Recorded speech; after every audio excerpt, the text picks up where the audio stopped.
Hi hello welcome to our Ratnalahari TV channel. ఈరోజు మనం బంధాలు బంధుత్వాల గురించి మాట్లాడుకుందామా. ఒక తల్లి తన బిడ్డకి జన్మ ఇచ్చిన దగ్గర నుండి తన మొదటి శ్రద్ధ ఆ బిడ్డ మీదనే ఉంటుంది. కనీసం నిద్రాహారాల దగ్గర నుండి తన అన్ని కోరికలను చంపేసుకుంటుంది. బిడ్డ ఎప్పుడు నిద్రపోతే అప్పుడు మాత్రమే నిద్రపోగలుగుతుంది. ఒక తల్లి త్యాగాన్ని వర్ణించాలంటే ఈ అక్షరాలు సరిపోవు.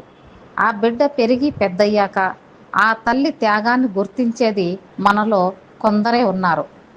భార్య గర్భవతిగా ఉన్నప్పుడు తన పక్కనే ఉండి చూసుకునే భర్తలు కూడా తక్కువే. గర్భవతిగా ఉన్న భార్యని కొట్టి హింసించే భర్తలు, అత్తమామలు కూడా ఉన్నారు.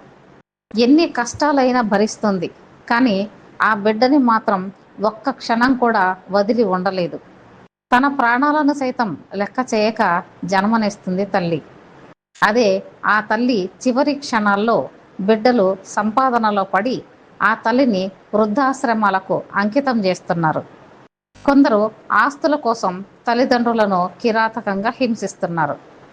పుట్టెడు కష్టాలు అనుభవించి పెద్ద చేసిన ఆ తల్లి త్యాగానికి తలవంచిన బిడ్డలు కృతజ్ఞులు. వారికి ఆ దైవ ఆశీస్సులు, పెద్దల దీవెనలు ఎప్పుడూ కాపాడుతాయి. ఇప్పుడు రోబో తల్లి కూడా వచ్చేస్తుందంట. ఈ మాట వినడానికి కూడా బాధగా ఉంది. ఒక మనిషి జన్మను కూడా కల్తీ పరుస్తున్న టెక్నాలజీ చివరికి ఈ మనుషులను శాసిస్తుందేమో అనే సందేహం కలుగుతుంది.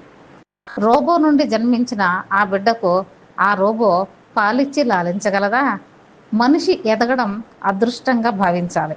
కానీ కొన్ని సంఘటనలు జరగకముందే ఆలోచిస్తుంటే ఈ మనుషుల ఆలోచన, మేధాశక్తి మనిషి వినాశనానికి దారితీస్తుందా అనిపిస్తుంది.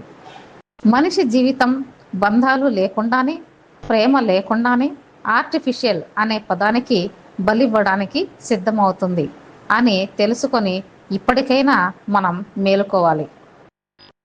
సృష్టికి మూలం ఒక స్త్రీ, ఆ స్త్రీనే ఒక తల్లి. ఆ తల్లి కూడా కృత్రిమ తల్లిగా మారిపోతే మనిషి జన్మ ఎందుకు? ఈ సృష్టి ఆగిపోతుంది అనే పదానికి ఇంతకంటే రుజువులేం కావాలి?